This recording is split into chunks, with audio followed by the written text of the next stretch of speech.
Introduction to the Pythagorean Theorem. All right, the Pythagorean Theorem is a theorem that is only used on right triangles. And a right triangle is a three-sided object that has a 90-degree angle in it. And this little square thingy right here is symbolism for a 90-degree angle.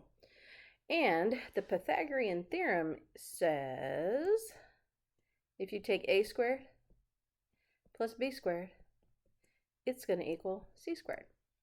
And that comes from the fact that if you have a right triangle where the two shorter sides, which I labeled A and B, the two sides that make up the 90-degree angle, those are actually called the legs. And then the third side, this side here, which I labeled C, that is known as the hypotenuse. My handwriting is not the greatest. So anyway, this dude named Pythagoras, long time ago, sitting around playing with his right triangles, and he figured out that if you take the length of each leg and square it and add it together, it always equals the length of the hypotenuse squared. He just discovered this like magic. So, if you know two of the three sides, you can always find the third using the Pythagorean theorem. So in my little picture here, I know my two legs are 9 and 40, and the hypotenuse is my unknown.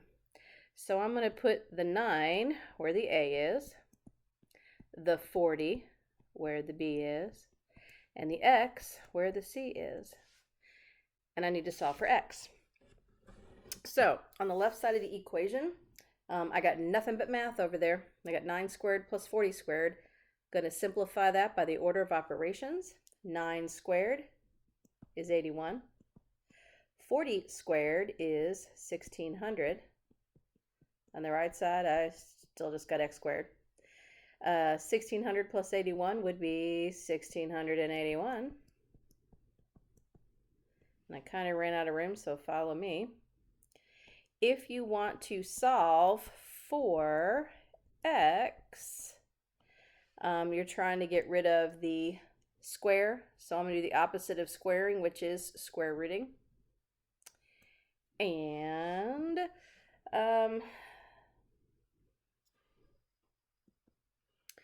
when you take the square root of the x squared, the square root cancels out the squared, and so you're just left with the x. And then over here, when I take the square root of 1681, I get exactly 41.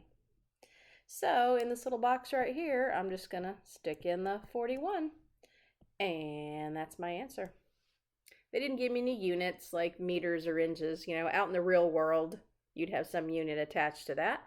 But we're just practicing the Pythagorean theorem here. Eventually you'll have a word problem where you can apply it also. And that is in a different video.